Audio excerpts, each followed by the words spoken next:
mbokk yi jërë ngeen jëf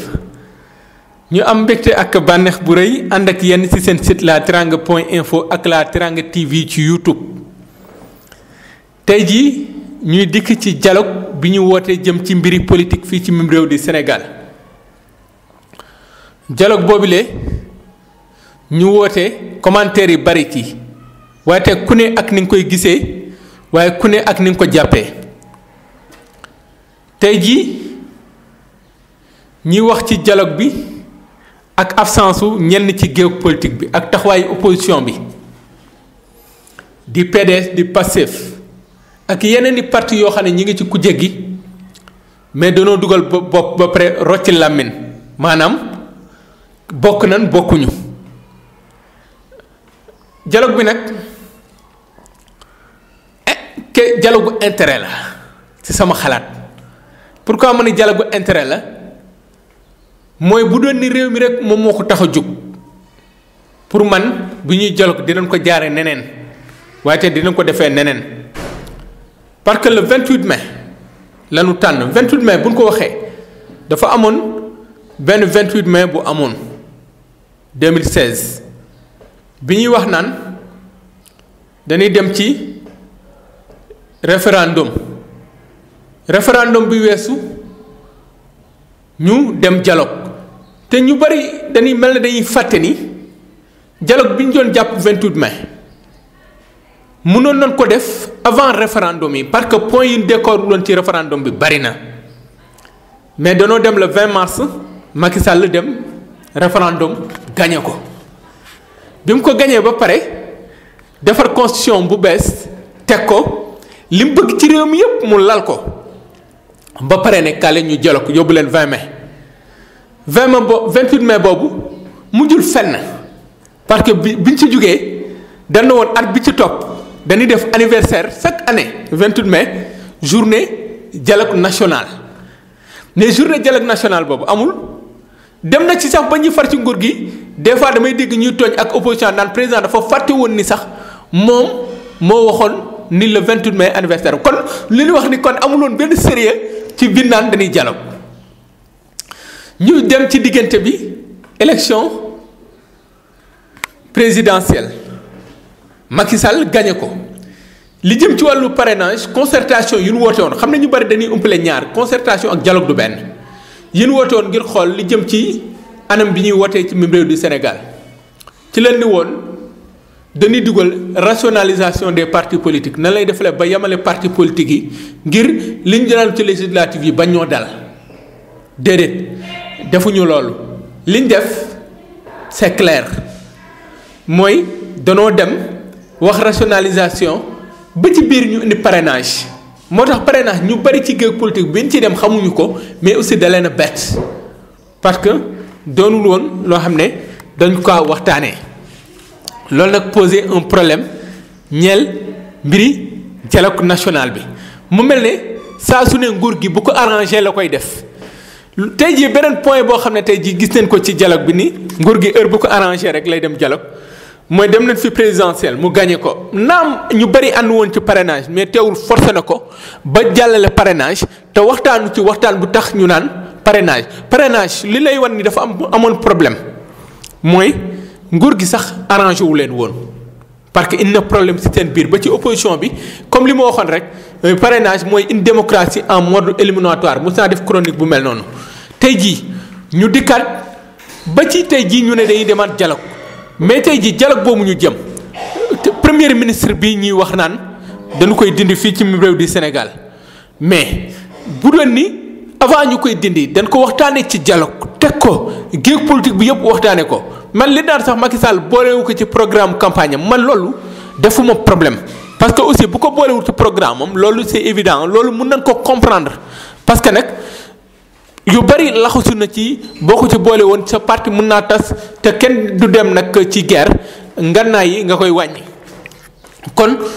dialogue bi bu doon ni boole nañ ci mbiri premier ministre bi dina gën a jàppandi mais dem nañu assemblée nationale dugal premier ministre bi. ñu dindi ko def li ñuy def te xaar ba lépp sotti ñu leen dem dialogue kon dialogue bi lépp lu ci Macky Sall di def pour man day xool li ko ci arrangé ak lu ko gënal dialogue bi passé seetlu woon ni PDS demoon na bi mu demee ñu pare mu yomb ak anniversaire Ablaye Wade Macky Sall woo Ablaye Wade souhaité ko joyeux anniversaire teg ci ñu xëy guddi rek ñu ne bàyyi nañ Karim Wade dem na Doha. kon dialogue bi li ko juróom ñu bari xam nañ ko te li lay wax ni dialogue bi ni ñu koy organiser baaxul des fois da ngay gis ñoo xam ne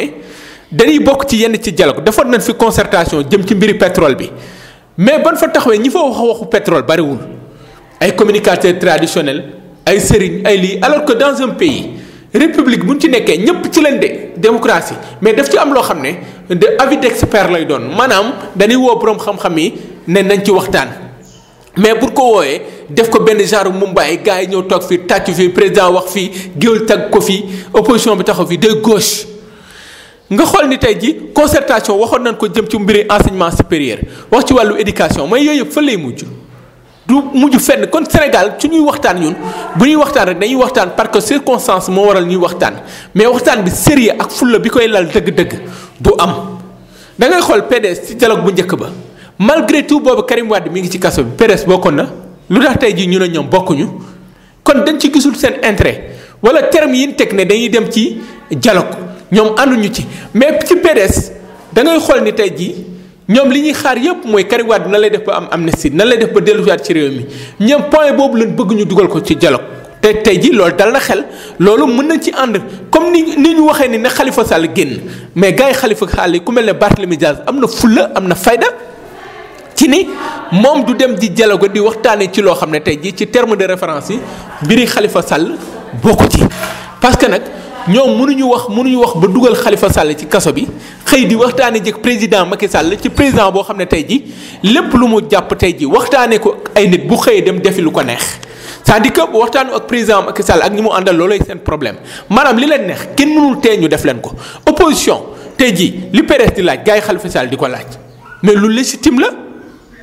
lu légitime la ñoom mooy nanu fexe ba seetal Karim seetal Khalifa parce que nag si bu dee ni mbiri xaalis la mais fii ni fiy topp ci xaalis bari na kon ñoom tey ji bu nekkee ci kaso bi politique moo leen fa téye tey lépp lu ñuy lal mais lal dañ koy lal rek pour ay deal maanaam ak Khalifa Sall am loo xam bu ko d'accord génn suba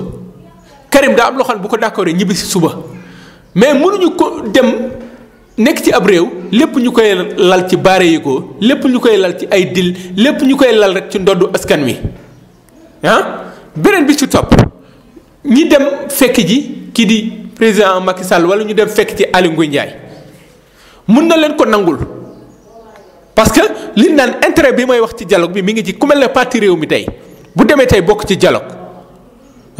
mën nañ ci ànd parce que statut chef de l'opposition xam ne PDS bi ñuy gagné législative ñoom ñu nekk deuxième assemblée nationale ak coalition bu PDS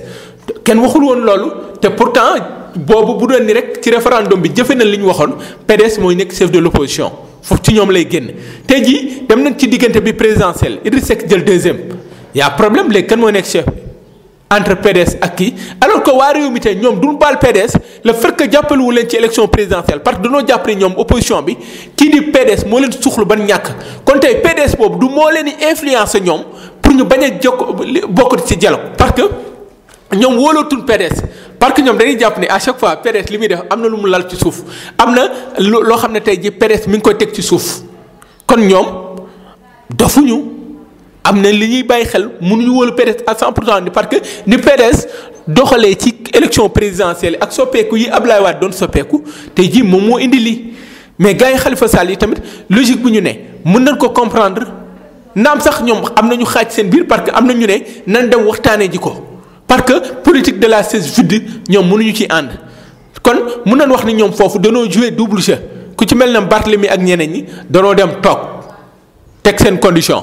ñeneen ñi dem dugg parce que dañoo gis ni lépp ci waxtaan la mën a amee te aussi pour sauver Khalifa Sall parce que kaso man dama ko yàgg wax ci Khalifa man Khalifa nekkam kaso ànduma ci mais aussi kaso kenn du fa nekk di xeex bu mënee am grâce na jël da ngay jël grâce doo nga laaj amnistie tey jii ñi naan Khalifa na des ci kaso bi yëpp seen kër la ñuy ndogoo ñoom ñëpp seen soxla la ñuy fanaan ñoom ñëpp ñi ngi dox seen soxla. kon kaso neexul te place Khalifa Sall man à mon avis du kaso parce que da nga kilifa place am du kaso nan lay def ba mu génn ci nan lay def ban ko ci génnee yooyu yëpp nañ ko xoolaat bañ a wàññi tamit dëgëral bi ba mu ëpp parce que tamit Khalifa enjeu nekkatul ci kanamam. élection présidentielle 2024 la lu ne xaj na fi élection législative Khalifa soxlawul doon député doon na ko ba tàyyi ci jamonoy parti socialiste Khalifa soxlawul doon ministre Khalifa bu dee meelu Dakar gàcce ngalaama la mu fa def ba léegi mi ngi fay tegee kon ambition am nekkatul di leneen lu muy ut ci wàllu politique mais am na famille am na yaay surtout yaayam bi màgget bu mu mënee dialogue ba loolu am nañ ko def mu génn mais bu mu doon ay deal parce que nag daa am loo xam ne il faut que nga may ko pour mën cee génn may jeexal rek jëm ci mbiri dialogue bi ni politique képp moo ko lal tey jii ñi ngi wax jëm ci mbiri enseignants yi di wax ci mbiri employés jeunes pourquoi dugaluñ ko ci dialogue bi 1 million d'emplois la Macky Sall wax loolu dañ koy jël rek sànni ci mbalit mi ne waxi campagne la woon mbiri pétrole bi waxuma concertation ya amoon ñuy woo géwél yooyu mais dafa jar ñu waxtaan ci ba li ciy génnee mu bañ a dem ci loxo étranger yi mais sénégalais yi jëriñu ci dialogue bi est-ce que waruñu ci boole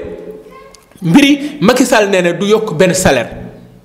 mais ci kanam tuuti climat social bi day yënguwaat jàngalekat yi day yëngu médecins yi day yëngu parce que dafa saper le moral des travailleurs sénégalais parce que nit ki bu dee da ngay liggéey ak moom da ngay dalal xelam mais di ko gëmal ni du ma la mës a yokkal mais kooku xelam ci ñaar lay nekk mooy bis ñëw mu dem uti feneen wala bis ñëw mu dem xool nan lay xeexe ak yow ba am li mu bëgg te nag syndicalistes yi ak ñi yëngu ci wàllu que lii di fonction publique ci Sénégal ñoom boo leen ne yéen jàngalekat yi du ma leen yokkal te yaa leen ko waxoon nga wax ko ñii di médecins yi ne du ma leen yokkal te yaa leen ko waxoon tey jii ñoom seen pouvoir d'achat yëpp nga wàññi ko jamono ji ngay wax loolu yow yow président de la République ci 1er mai s'appelle le moral des travailleurs jamono boobu ci nga ne prix ciment day yokk jamono boobu ci nga ne prix hydrocarbures yi mun na yokk kon hydrocarbure bu yokkee mooy denrée yi day yokk parce que ci la courant bi sukkandiku ci la ndox mi sukkandiku ci la lekk naan ak yeneen ak yeneen sukkandiku kon tey jii liggéeykat yi nga yokk seen salaire du question ci loxo liggéeykat yi rek la yem benn liggéeykat bu ne mi ngi yor ci ginnaawam lu toll ci 10 personnes wala 30 wala 20 personnes kon bul xool rek liggéeykat bi naan 1% la ne 1000 milliards la ñuy def ci ñoom mais ñaata nit la ñuy dundal mais ñoom bu ñu amee xaalis day yokk pouvoir d'achat bi day tax li ñuy jaay ci réew mi mën a jar mais bu dee ne dañ ne duñ yokk salaire ba pare njëgi nii dañuy yokk loolu kenn xamul fu ñu jëm kon réew mi tey bu ñu ko demee bay waxtaanee du ñu yem rek ci waxtaanee jëm ci mbiri politique ak processus électoral mais dañ ko war a waxtaanee rek mu doon bañ a yem ci dialogue politique mais mu doon dialogue national boo xam ne inclusif boo xam ne kenn du am xaj ak seen képp kuñ ci mën a boole ba jàmm mën a am ci réew mi ñu boole la ci pourquoi pas Casamance waruñu ko waxtaanee waxi Salif Sadio pourquoi ñu koy minimiser kon il est temps que le président de la République comme ni nga koy waxee jël na lépp ci loxoom dina ne premier ministre mais aussi tamit mu doo jël lépp ci sa loxo rek di doxalee ni la neexee mais aussi di jëfee ni mu la neexee lépp looy dox di ci xool sa njariñ ak sa intérêt mais aussi lépp looy def comme ne nga lépp sa loxo la ne lépp looy def da nga koy diisoo ak waa réew mi yëpp ndaxte wala fi dañ ne nan ko def bu ne nan ko waxtaanee moo koy jiitu mbokk yi kon mu doonoon xalaatu bu ñu xataab sur la teranga.info bu beneen yoon incha allah.